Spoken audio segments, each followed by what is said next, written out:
Se você tem interesse ou já é acionista de Klabin, recomendo fortemente que você participe daquele evento anual chamado de Klabin Day. Nesse ano, em 2022, ele aconteceu no finalzinho de novembro e eu estive lá presencialmente. Acabei sendo sorteado para poder ter uma vaga lá no evento, que foi bem restrito, foi bem pequeno, mas ele também foi transmitido online. Já fiz um vídeo mostrando alguns pontos muito importantes, mas agora a gente vai abordar outros aspectos, principalmente relacionados ao projeto Puma 2 e também um grande resumo da empresa e, por que não, no finalzinho eu vou fazer algumas projeções para 2023.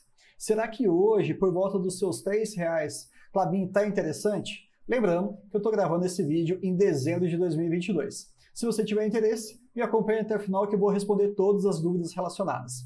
Vamos lá então?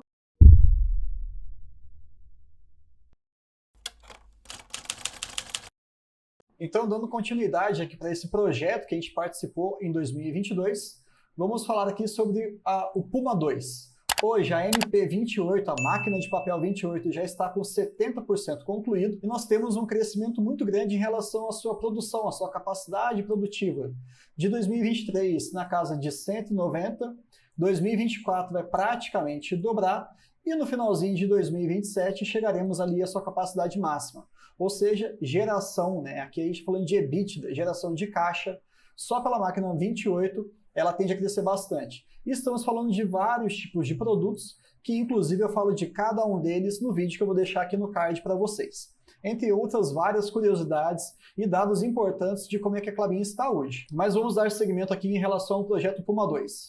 Para cada projeto nós temos aquele cenário base, um cenário otimista, pessimista, para que você consiga realizar os seus aportes, você consiga se organizar. O melhor cenário que eles tinham feito era em relação a 4 anos, ou seja, a máquina chegaria ali à sua capacidade máxima em 2027. O cenário base seria ali de 7 anos, em que chegaria à capacidade máxima em 2030, e o pior cenário seria de 10 anos, conseguindo chegar no seu máximo apenas em 2033, daqui 11 anos praticamente, muito tempo. Mas é aí que a gente começa a ver a competência da empresa. E por que eu estou falando isso? Hoje, nós temos como cenário atual, já no finalzinho de 2022 e início de 2023, 70% concluído, ou seja, espera-se que 100% da máquina, da MP28, atinja a sua capacidade em 2025. Está logo ali. Isso faz com que a gente tenha, sem dúvida nenhuma, uma previsibilidade e também uma satisfação em ser acionista dessa empresa. Lembrando que 60% do seu volume já está contratado. Em linhas gerais, você imagina o seguinte: a máquina nem está 100% operando, só que ela já vendeu 60% daquilo que ela consegue vender, daquilo que ela consegue produzir. Isso, sem dúvida nenhuma, é competência. Tá? Isso daqui tem que ser valorizado, porque a gente está falando de um segmento, a indústria onde a Klabin se localiza, tem um capital intensivo muito, muito, muito oneroso. E isso faz com que você precise saber lidar muito bem com dívidas, com amortização, com planejamentos e, enfim, com aquelas premissas. Sempre que você supera a sua meta, a mais otimista, isso é visto como algo extremamente positivo.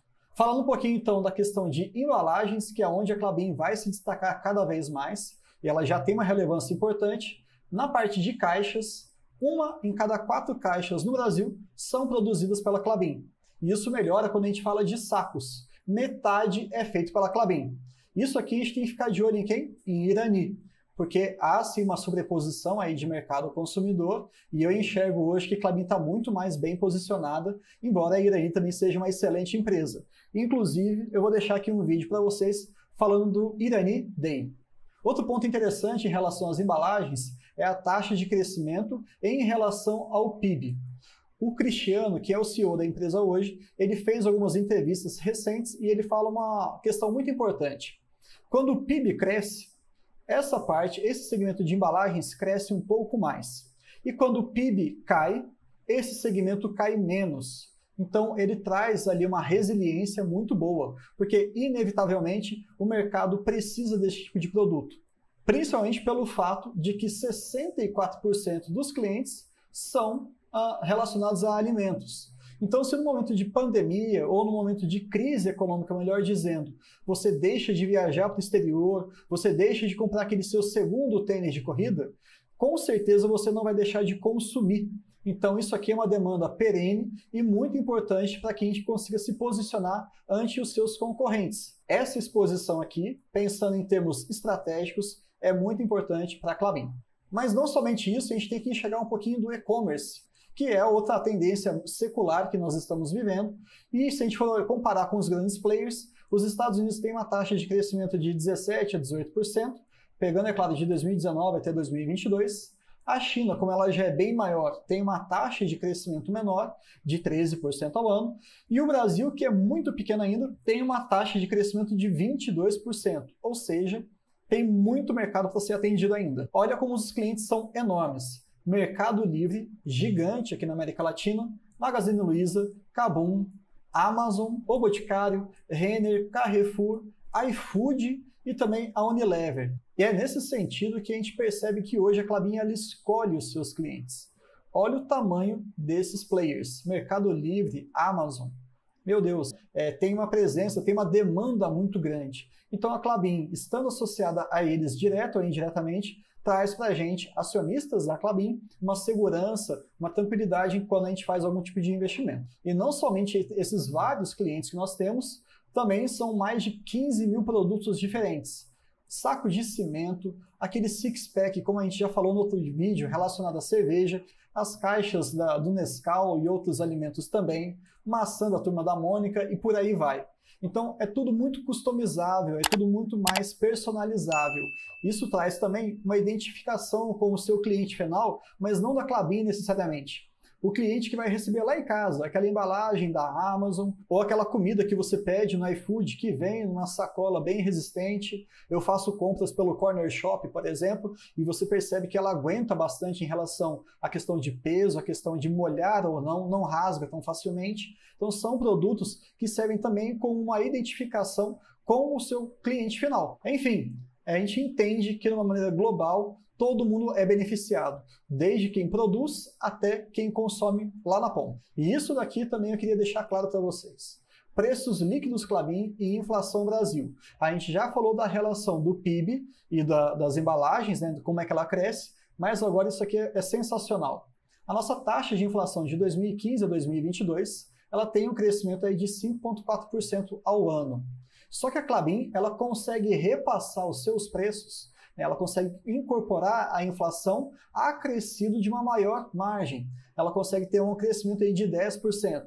Então, vem uma inflação no ano seguinte, a Klabin incorpora esse custo para o cliente final, ele aceita pagar esse valor e a Klabin ainda aumenta um pouquinho mais o preço. Se ela consegue fazer isso é porque ela está entregando mais do que aquilo que o seu cliente está pedindo. Sem dúvida nenhuma, também é algo que chama atenção. Agora eu vou falar um pouquinho sobre o mercado de crédito de carbono. Eu vou ser muito franco que isso aqui já tem mais de 10 anos que está sendo discutido e até agora a gente não teve nenhum dado formalizado. Existem algumas iniciativas, sem dúvida nenhuma, mas essa geração de crédito ainda em Klabin não está precificada, porque definitivamente não existe um preço definido. Mas uma vez que isso for, né, dado o seu devido valor, provavelmente nós teremos aí uma receita adicional. A previsão de geração de crédito está girando em torno de 120 mil toneladas de CO2. Rapidamente aqui, quando você queima algum combustível, né, quando você gera uma combustão, você libera CO2, você libera gás carbônico, que acaba piorando o nosso efeito estufa. Ele intensifica, aumentando a nossa temperatura no mundo inteiro. Agora, quando você tem o processo de fotossíntese que as plantas fazem, as florestas de Klabin fazem, elas captam esse CO2 da atmosfera, retirando, sequestrando essas moléculas, você faz com que exista uma diminuição do efeito estufa. Então, a temperatura não tende a subir tanto. E esse detalhe biológico é fundamental na nossa relação com o meio ambiente. Então, já existe uma certa precificação nos negócios. Alguns segmentos, como por exemplo Vibra, ela necessariamente vai gerar mais CO2. E Klabin, necessariamente, ela vai incorporar, ela vai retirar CO2. Essas duas empresas podem chegar num acordo e aí você tem uma comercialização de crédito de carbono efetivada. Agora, se o preço for ali de $10, estamos falando aí de $1.200.000. E se for de $100, nós estamos falando aí de aproximadamente 12 milhões de dólares. É questão de aguardar. Eu não daria tantas esperanças para isso no curto prazo, mas eu enxergo que isso aqui é um movimento inevitável. certamente será precificado e muito provavelmente Klabin vai ser beneficiada. Agora, um ponto bacana de conversar com vocês é em relação à remuneração, não somente para os executivos, mas daqui a pouquinho eu vou falar em relação aos seus funcionários. Nós sabemos que os executivos têm um salário base, um salário fixo de 34%, e eles têm alguns incentivos de curto prazo e de longo prazo. Não vou entrar em detalhes aqui não, mas entendo que o salário deles depende necessariamente do resultado da empresa. E isso traz uma identificação muito grande. Eles não são ali pessoas que estão só batendo cartão. Eles sabem que se eles se empenharem, certamente eles serão beneficiados diretamente na questão de fazer parte de uma empresa que cresce e também indiretamente. Ou melhor dizendo, no meu ponto de vista, acho que é da maneira mais efetiva, que é o reconhecimento com o dinheiro. Há quem diga por aí que o dinheiro é o melhor elogio que você pode dar para um empresário.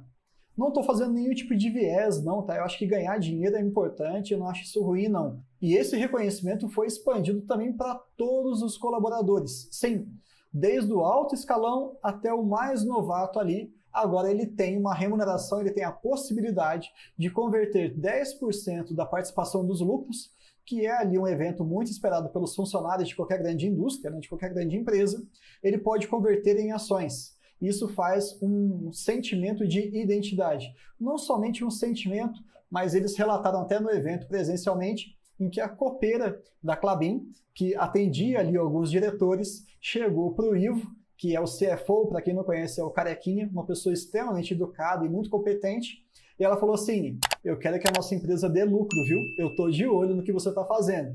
Esse sentimento, ele faz com que você não seja apenas um funcionário qualquer. Aquilo é seu também. E eu não estou forçando a barra, tá? Quando você finalmente tirar esse preconceito de que você não está comprando só um papel, e sim você está fazendo parte de uma grande máquina de fazer dinheiro, literalmente falando, que é a Klabin, você vai perceber com outros olhos, você vai se preocupar em conhecer, marcar uma visita lá nas fábricas, mandar um e-mail para a RI, participar desses eventos presencialmente. Eu acho que isso faz parte da maturidade do investidor. Sem dúvida nenhuma, cada um tem a sua velocidade, cada um tem o seu tempo, mas enxerguem que isso aqui é uma iniciativa muito bacana. E já no primeiro ano eles tiveram uma adesão de 33%.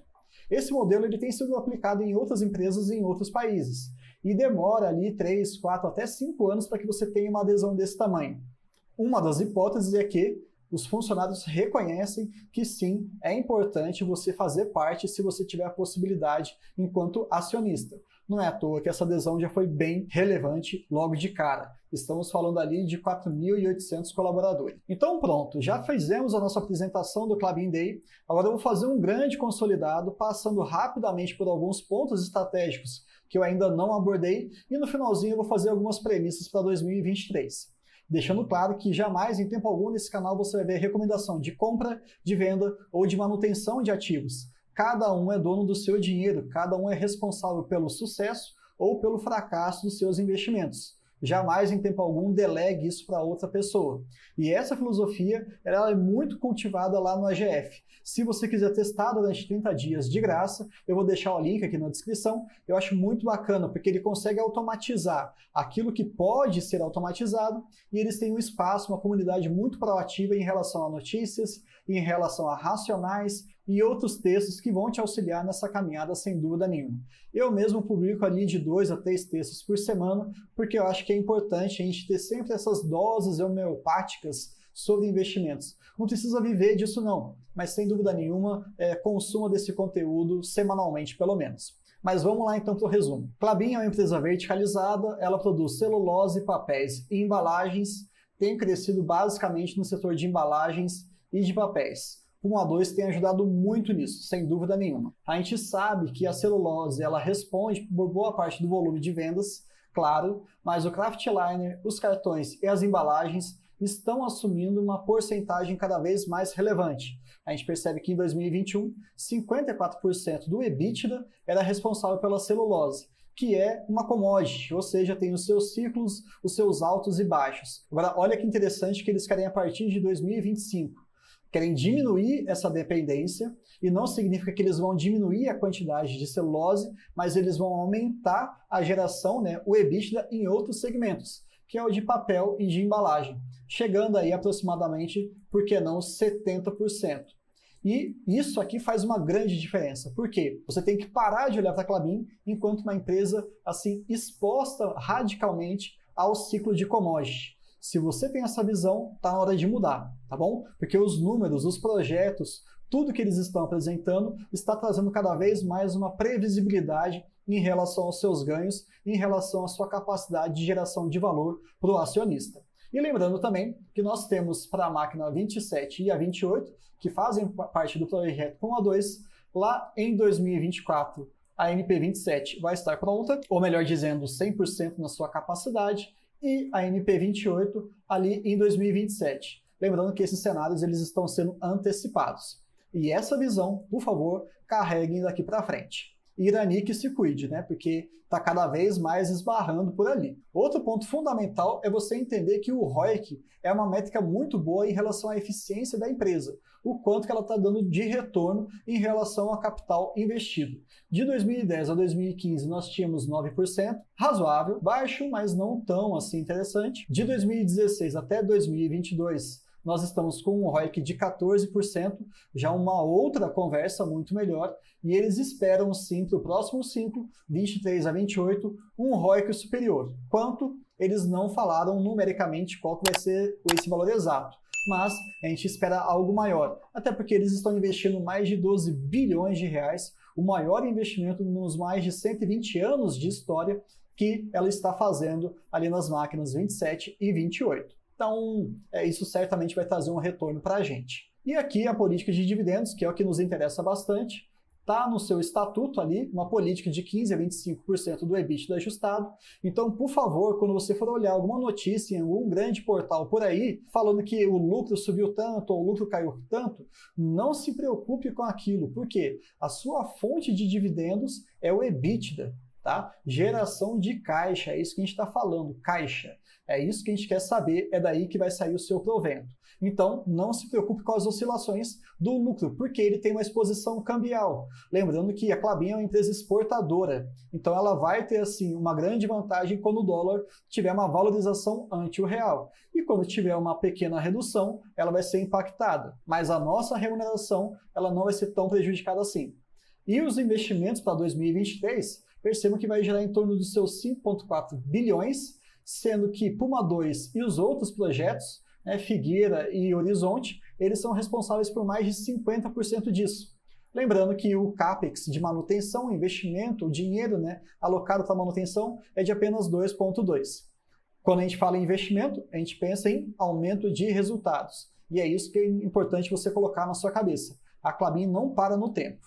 E para fechar essa parte de números, né, alavancagem de 2,6 vezes, um dos seus menores patamares, prazo de dívida próximo a 10 anos, então também está bem interessante. Nós temos um custo de dívida, e isso aqui também se chama competência, tá? É de 5% ao ano, está menor do que a nossa inflação, para vocês terem uma ideia. Então, ao invés de quitar a dívida agora com a sua liquidez, com o seu caixa de 6 bilhões de reais, eles poderiam, no pior cenário, eles poderiam colocar isso aqui em qualquer renda fixa e eles ainda teriam um lucro em relação ao seu custo de dívida, já que renderia mais na renda fixa do que teria que pagar de juros para essa dívida. Outro ponto importante que a dívida em dólar, ela está exposta assim, não tem jeito, mas eles também têm um caixa em dólar. Ou seja, se a dívida em dólar aumenta, as reservas em dólar também aumentam. Então, isso aí acaba tendo uma proteção cambial. Logo, não preocupa a gente enquanto acionista. E a gente percebe que eles estão dentro das suas políticas, né, fora de um grande ciclo de investimento. Eles esperam uma alavancagem de 2,5 a 3,5 e quando estiver no ápice do seu investimento, até 4,5 vezes. Então, mais uma prova de que estamos passando agora por um momento de colheita. O momento de investimento, o gargalo já passou e agora está na hora de colher os seus frutos. Então, nós temos sustentabilidade, pensando em toda a cadeia produtiva, uma estabilidade ante os seus mais de 10 anos de crescimento ininterrupto de EBITDA, uma remuneração para o seu acionista muito previsível, saiu o seu resultado trimestral e você já pode calcular ali 20% de EBITDA, é batata que vai sair logo logo uma distribuição de proventos da empresa. E também uma empresa que cresce, fazendo grandes investimentos, grandes ciclos, e Puma 2 é um caminho sem volta. A Klabin antes e a Klabin depois, elas serão completamente diferentes trazendo para a gente uma resiliência em relação principalmente à oscilação da celulose, já que agora eles vão aumentar o EBITDA em outros produtos. Buscando aqui os dados da plataforma AGF, hoje nós temos então a cotação que está em R$ 4,00, lembrando que eu estou gravando isso aqui no início de dezembro de 2022, em relação ao preço projetivo está abaixo, e pegando o preço teto médio, nós temos aí R$ 1,84. Sinceramente, essa métrica está completamente desviada, eu não a utilizo porque a Klabin tem crescido muito nos últimos anos, e em 2020 e 2021, a política de dividendos, por uma questão de falta de alguns mecanismos contábeis, os dividendos foram extremamente baixos, mas isso não vai acontecer mais, até porque ela já tem uma política de hedging, accounting. Um assunto bem específico, se vocês quiserem, mais para frente eu posso explicar, mas é o que justifica essa queda muito expressiva nos seus dividendos no curto prazo. Mas a gente espera algo agora crescente e bem constante. Aqui é um exemplo para vocês, né? Foi feita essa data do pagamento no dia 14/11 de 2022, a data X, né? O primeiro dia em que você não teria mais acesso a esse benefício, seria no dia 1º/11, e eles anunciaram aí R$500 bilhão em proventos, o que daria na média aí mais ou menos 9 centavos para cada ação KLBN3 ou KLBN4. Então sai o resultado trimestral e praticamente no mesmo dia, na mesma hora, já sai algum anúncio de dividendo para a gente. Esse fluxo de caixa trimestral para a gente é muito bom para quem quer viver de renda passiva. Então eu fiz aqui 3 cenários, um negativo, um razoável e um até relativamente otimista em relação a 2023. Peguei aqui KLBN4 como métrica, já que a 3 e a 4 pagam o mesmo valor, e ela estaria dando ali 6 centavos por trimestre.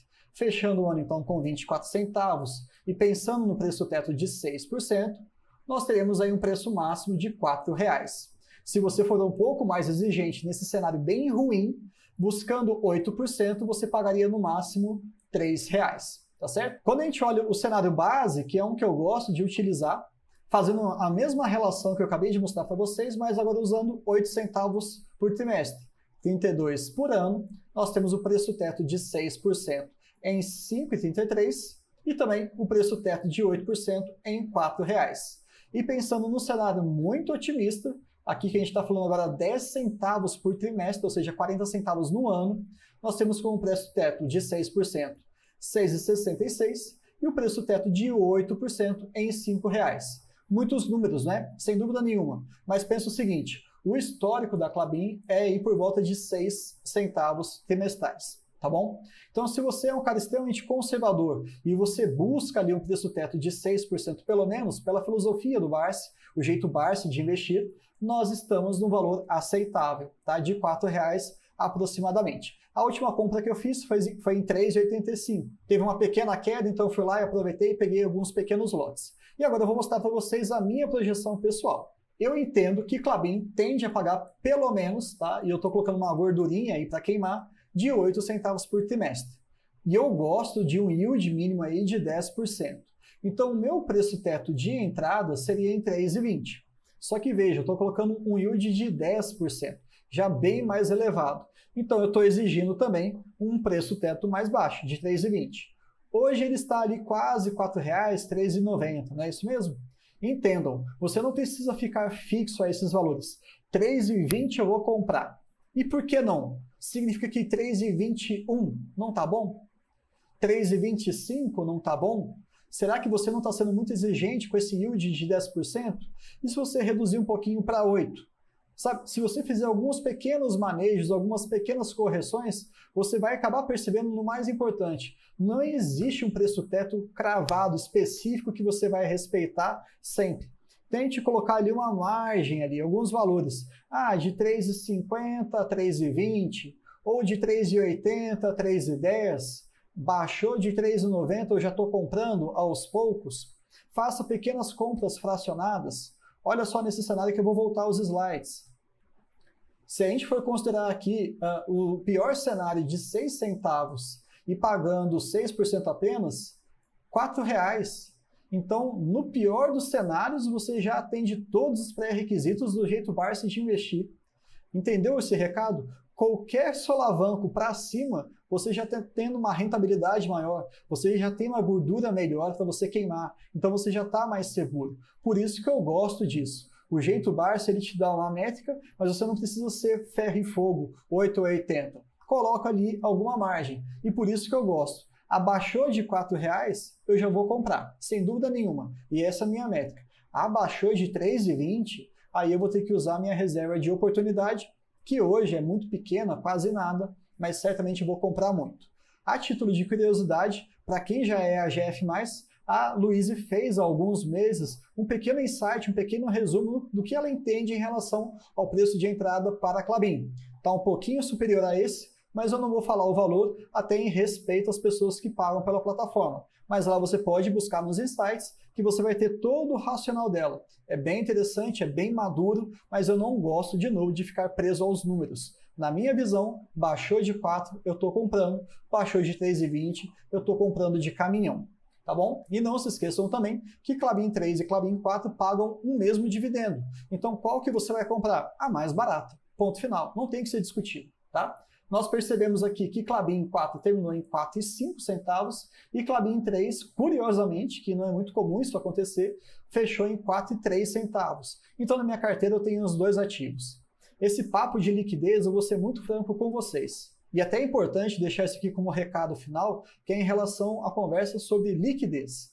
De verdade, pessoal, eu sei que a Unity, né, aquela ação que termina com 11, KLBN 11 no caso, ela tem uma liquidez infinitamente maior do que as outras classes, ordinária e preferencial. Ok, isso é um fato, não vou discutir. Mas todas as pessoas que eu vejo falando assim, eu vou escolher Unity porque ela tem uma liquidez maior, eu sempre pergunto para cada um desses investidores, você conhece alguém que teve dificuldades com liquidez relacionada a KLBN 11, relacionada a KLBN 3 e a 4 também? E ninguém me responde. Então, assim, se você for repetir um discurso, repita ele com substância, com segurança, com maturidade, tá? Eu enxergo que a liquidez ela atrapalha demais quem quer vender ativo. Você concorda comigo? Você vai ficar preocupado com a liquidez realmente quando você quiser vender uma posição, não quando você quiser comprar, porque para comprar é fácil demais. Então, como pensando em longo prazo, e eu não quero me desfazer das ações de Klabin, e eu espero de verdade que ela perdure mais do que a minha própria existência aqui na Terra, eu enxergo que eu não vou vender essas ações. Portanto, não me preocupo com liquidez. Qual que é a minha posição final? Eu vou comprar sempre que estiver mais barata. E se porventura a Unity estiver mais barata, eu vou ter KLBN 3, KLBN 4 e KLBN 11. Não me interessa. Eu quero a ação de Klabin, ponto final. Entendam isso. Se você percebe ali que tem grandes volumes, 100, 200, 300, meio milhão de reais investidos em Klabin, e você está percebendo que tem uma dificuldade com liquidez, tranquilo. Então sim, compre apenas a 11. Ela é mais inteligente no seu caso. Mas eu ainda, infelizmente, não conheço nenhum investidor que tenha esse tipo de problema. Gostaria eu de ter problemas de liquidez, mas eu não tenho. Então eu vou ficar focado sim naquilo que estiver mais barato.